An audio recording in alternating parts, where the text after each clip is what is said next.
Good morning. I've decided that I'm going to go ahead and give everybody a cover page for each horse that I have a video album for. Today I'm going to talk about Tyson, how I acquired Tyson, and where Tyson is today. I had spent quite a bit of time back and forth with a breeder of paint horses in New Jersey. They specialize just in paint horses, performance paint horses, and they sell their young horses. I went back and forth with what seemed like an extensive interview program,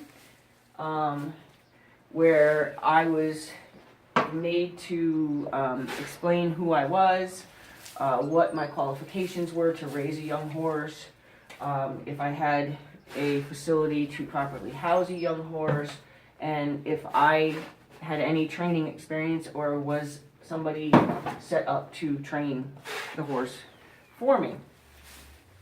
I had gone back and forth with this breeder multiple times via email and given her all my credentials and given her an opportunity to explore my website. She was welcome to come visit where the horse was going to be kept. That whole kind of process. When it came time to finally go to her facility, I was like, I guess you could say, pre-qualified to be allowed to buy one of her horses. And I then had met my 4-month-old weanling, Katie. I had looked at a bunch of them, and one had a club foot. There were some babies that just, had issues, I guess. And I decided that I really, really liked Katie, and part of the reason that I decided on Katie was because she allowed the breeder, when she was 4 months old, to just stand behind her and pick burrs out of her tail, and it really didn't faze the baby in any way.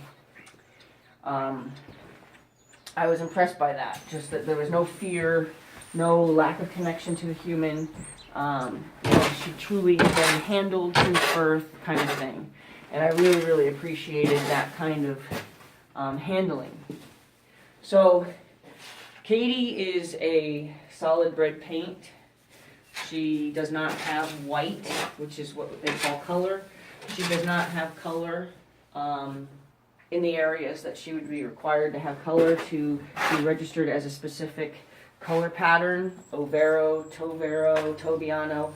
She didn't have white in the places that would give her that title. I still loved her. I thought she was pretty cool. And I really, really loved the mother. The mother had a great demeanor. The father, I met the father. Both parents were on premises, and I really thought, this is the horse for me. So I chose Katie. In the time that I was there choosing Katie, the breeder had mentioned this other horse who had a history. He was 3.5. He had been purchased by somebody who owned his full brother and had come back for another horse because they loved the full brother so much. The breeder claims that she had told these people that he was different. He wasn't going to be as easy as the brother was, and maybe they should decide on a different horse. I'm not sure what she found to be different about him at the time. She didn't really disclose that, but she did offer me that, she did advise them that he might not be easy.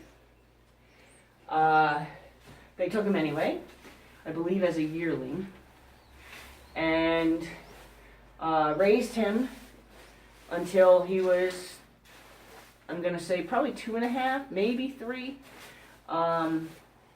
with no success in attempting to start him. He was then sent from their, I guess, trainer out to another trainer from them, and there was no success at that time either in trying to start this horse. Don't know what this story is as far as, all I just know is there was no success. He was then given back to the breeder, which again lets you believe that this is a decent breeder.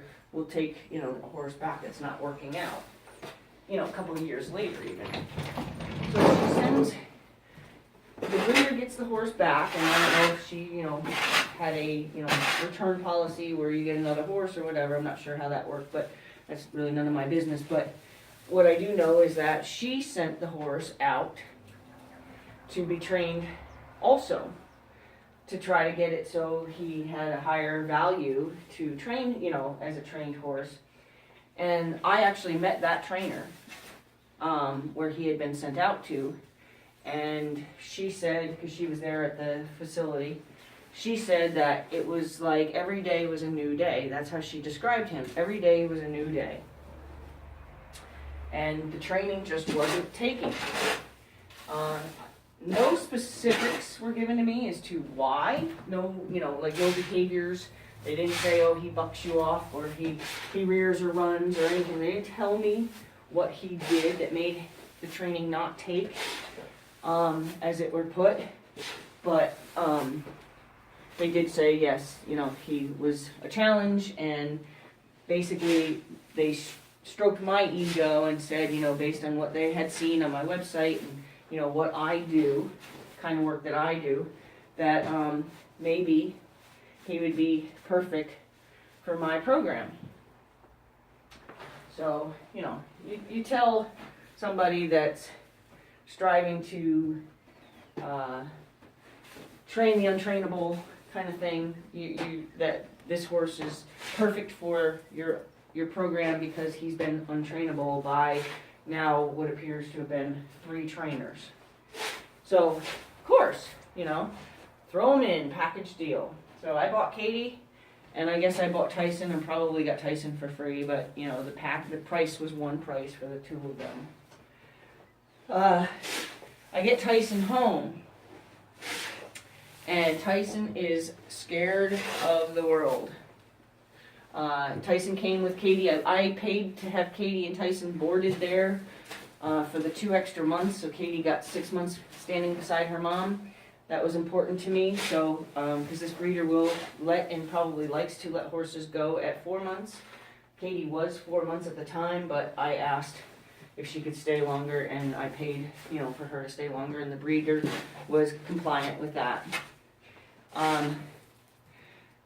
When they arrived, you couldn't walk in the barn without Tyson snorting and throwing himself against the wall.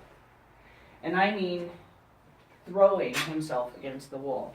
You couldn't get near him without him literally throwing himself against the wall. You almost had to kind of force yourself on him to get to him when he first arrived. So I knew I was going to have to find a way to be very friendly appearing and try to develop some kind of trust rapport with this horse before I would be able to do anything with him.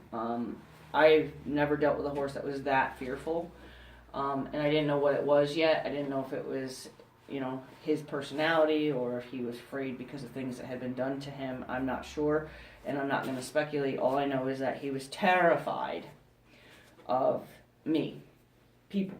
You moved around in the barn, and he literally threw himself against the wall. I'm going to pause this because I have to go dump my bucket, but I'll be right back. Okay, I've actually even moved into another stall. One of the first things that I did with him, and I tend to do with a lot of horses that I get that I don't know enough about their history, is I get their teeth looked at. And in Tyson's case, I also planned on, you know, maybe bidding him or whatever.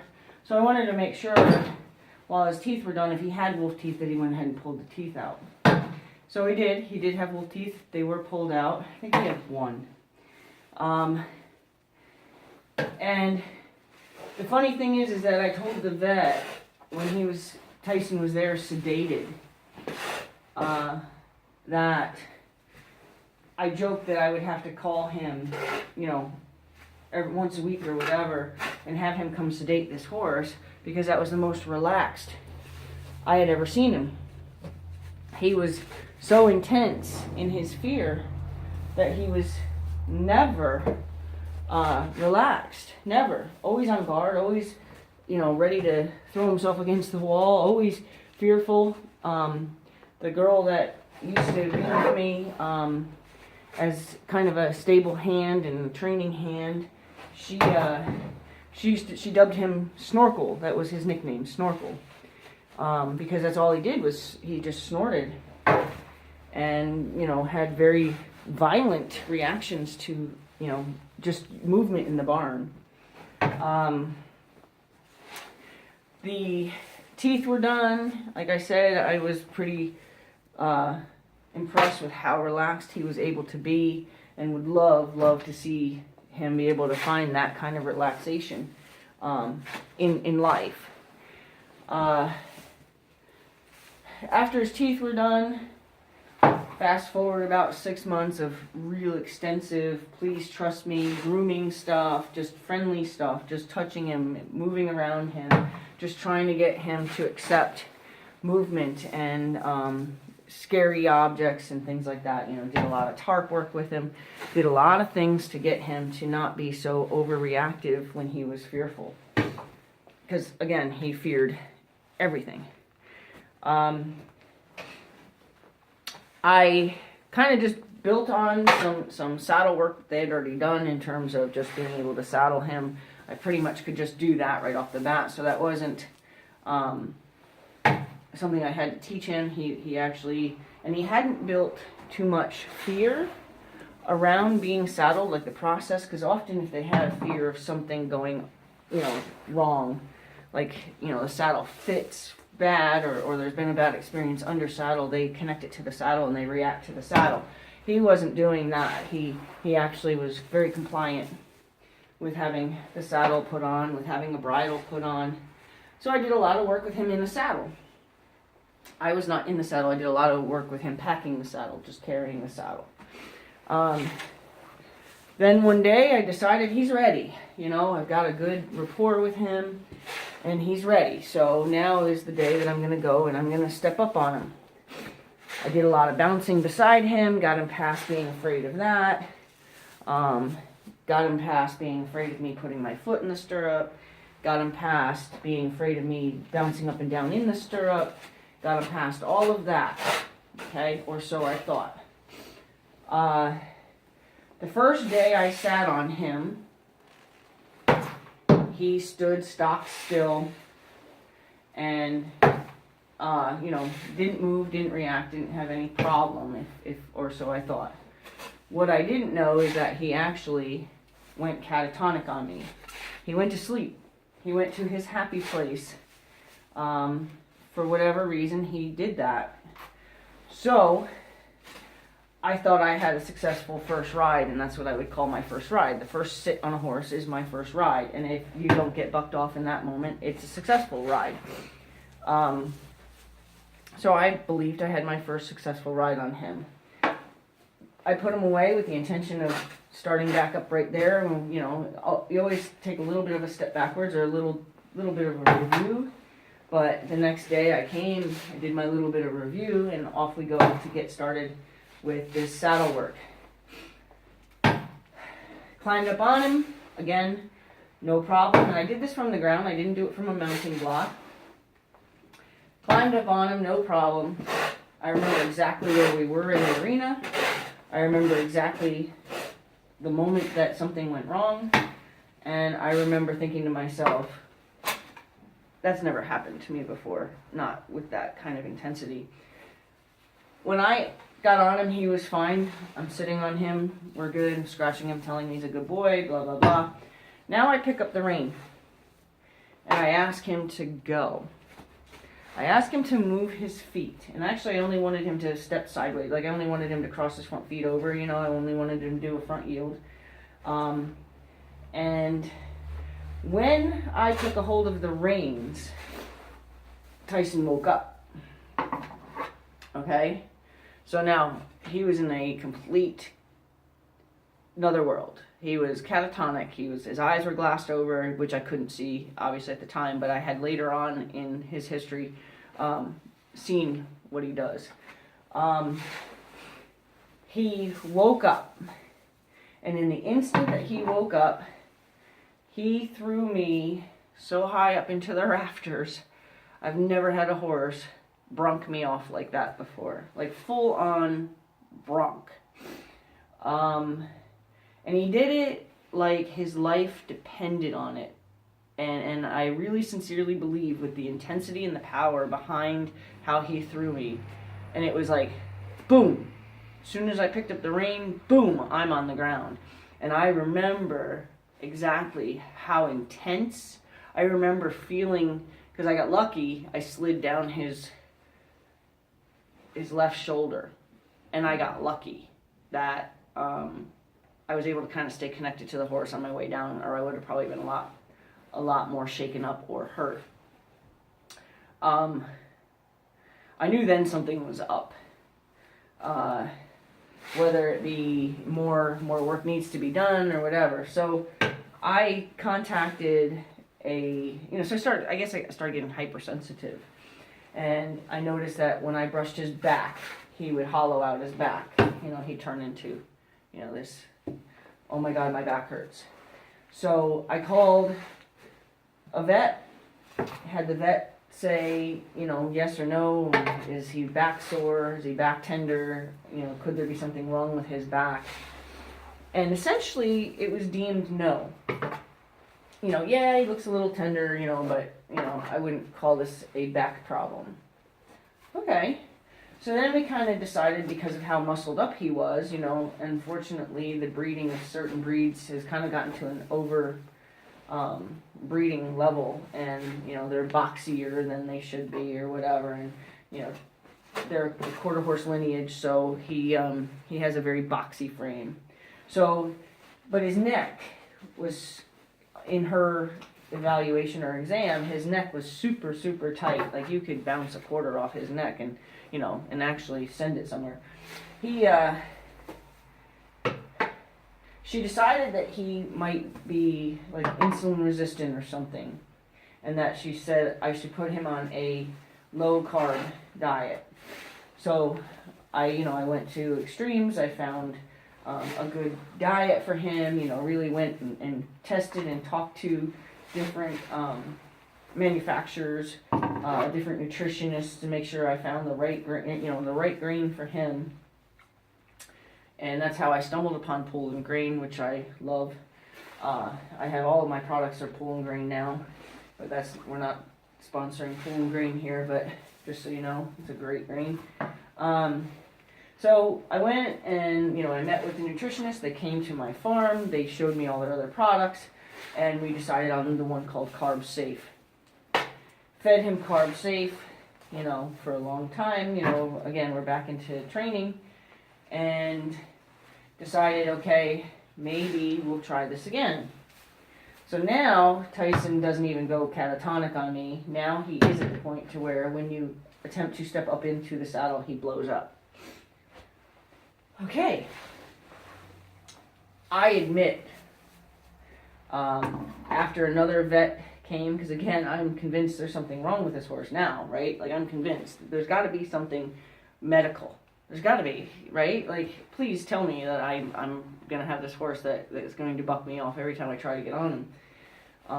And why can't I fix that? I guess it was going through my head is, why can't I fix that? Why can't I get him to trust me? Because that's a trust issue. Why can't I get him to trust me, to not think I'm going to hurt him? I don't understand. Like, all the work that I've done, why doesn't he trust me? There's got to be something else wrong. So another vet confirms that they don't think there's something wrong with his back. They don't find anything else wrong with him, and they again go on the assumption that maybe he's tying up, and maybe he's got some kind of they wanted to do even a muscle biopsy on him. I kind of decided not to go that route because I felt like they were just, not to be unkind to the vets, I felt like they were just kind of going the safe route and saying, I think it's this. I was still convinced it had something to do with his back. So with that being said, I called a recommended chiropractor that I had not met yet, who I would tell anybody and everybody to use her. But I finally made an appointment with this woman who was, it took you a long time to get an appointment with her. She's a veterinarian in Connecticut. She's a regular vet, I guess, whatever, Western medicine vet. She's also a holistic vet, and she's a chiropractor. And she does dental work, so I guess it would make her in the dentistry department as well. She came out and met Tyson, and one of the first things that she said to me was, this horse isn't crazy, because I was starting to dub him as crazy. This horse isn't crazy, this horse is in pain. And I gotta go back a little bit, because in my self-doubt, I really, really, really got to the point to where I was like, I met my match. I met a horse that I can't get through to prove to him I'm not trying to hurt him. And I finally just succumbed to the idea that I'm going to have somebody else train him. I'm going to have somebody else start him. And I actually paid to have him participate in a starting clinic, a colt starting clinic, as one of the horses that got started. And I did that with my girlfriend. We were both going to take 2 horses that we had, and we were going to go up there and to Delhi, New York, and have Kenny Harlow start my young horse that has clearly been my match. Paid for it in advance, the whole 9 yards, but for some reason my gut just kept telling me something's wrong with this horse. He's not crazy. There's something wrong with this horse. So again, now we're at the Rosemary appointment and my chiropractic appointment, and she says, he's not crazy, he's in pain. Sigh of relief comes over me, because now I'm finding out the horse is in pain. This is not a training issue, this is a pain issue, which is kind of letting me off the hook and kind of relieving my ego a little bit, because now I might not have met my match after all. I might not have stumbled onto a horse I can't train. I might have found a horse that is actually in pain.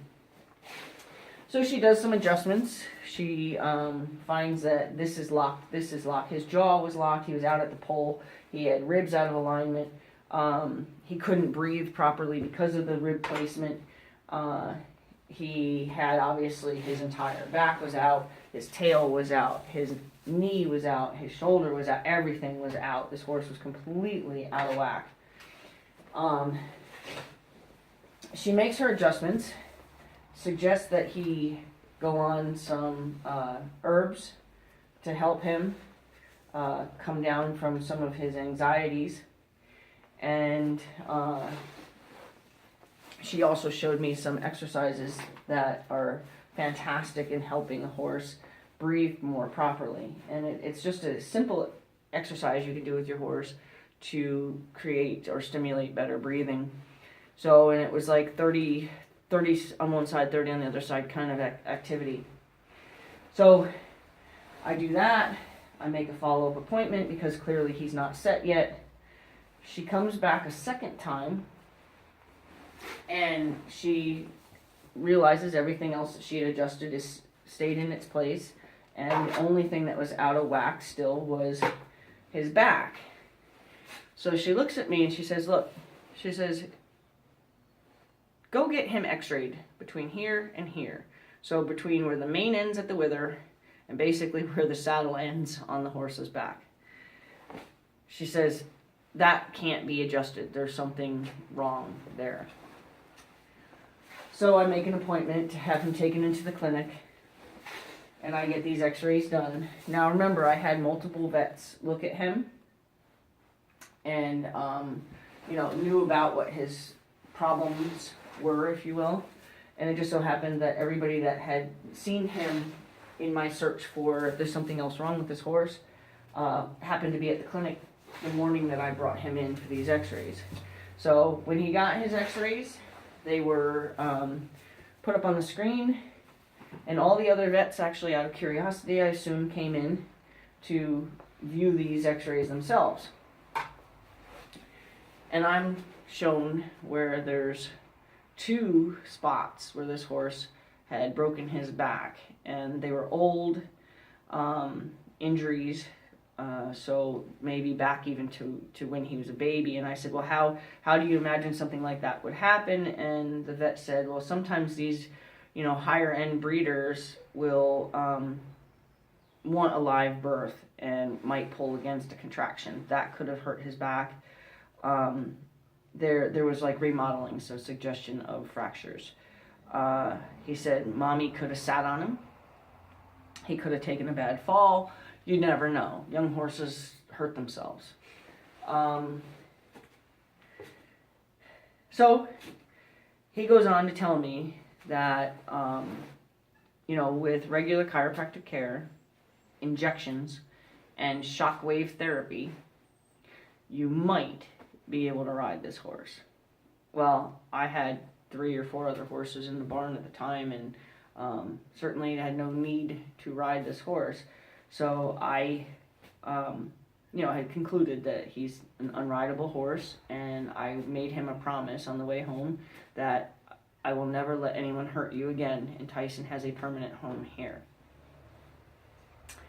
Also on the way home, I made a phone call to Kenny Harlow's office to see what they could do for me, because I'm not going to bring this horse to be started now. And I needed to know how I could go about getting kind of out of my scheduled appointment, as well as giving them the space to fill with another horse. They were very, very gracious, very, very understanding, and refunded me all of my money. They did not keep even a deposit or anything, which was fantastic. So thank you, Kenny Harlow's people. I then decided that Tyson is now a very beautiful pasture horse.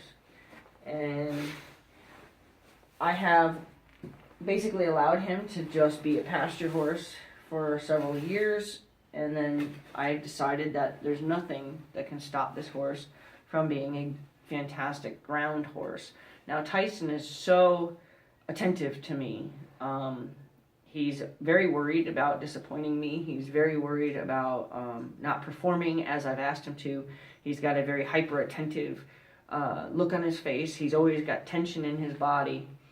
And I decided that's the perfect Liberty horse, right? He's always looking for guidance. He's always looking for my approval. He's always looking to me for the next instruction.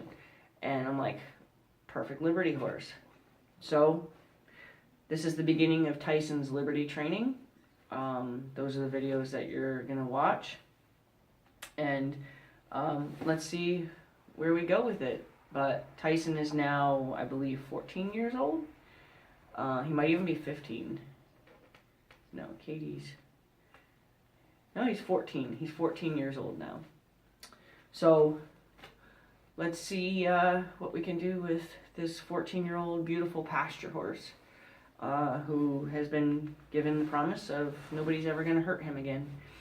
I'm not saying anybody deliberately hurt him. I'm not saying that his injury to his back was caused by a person. The pulling against a contraction statement that I made was offered to me. It's not my opinion. It's not something I believe happened. It was just offered to me as a possibility. The only reason I do believe it's something that happened to him when he was a foal is because the breeder had told the people who purchased him originally that there was something off about him. So I'm going to say maybe, I'm not going to say she knew he hurt his back. I'm going to just say maybe because of an injury to his back, he acted differently enough that the breeder could tell he was not going to be easy. So, this is Tyson's story.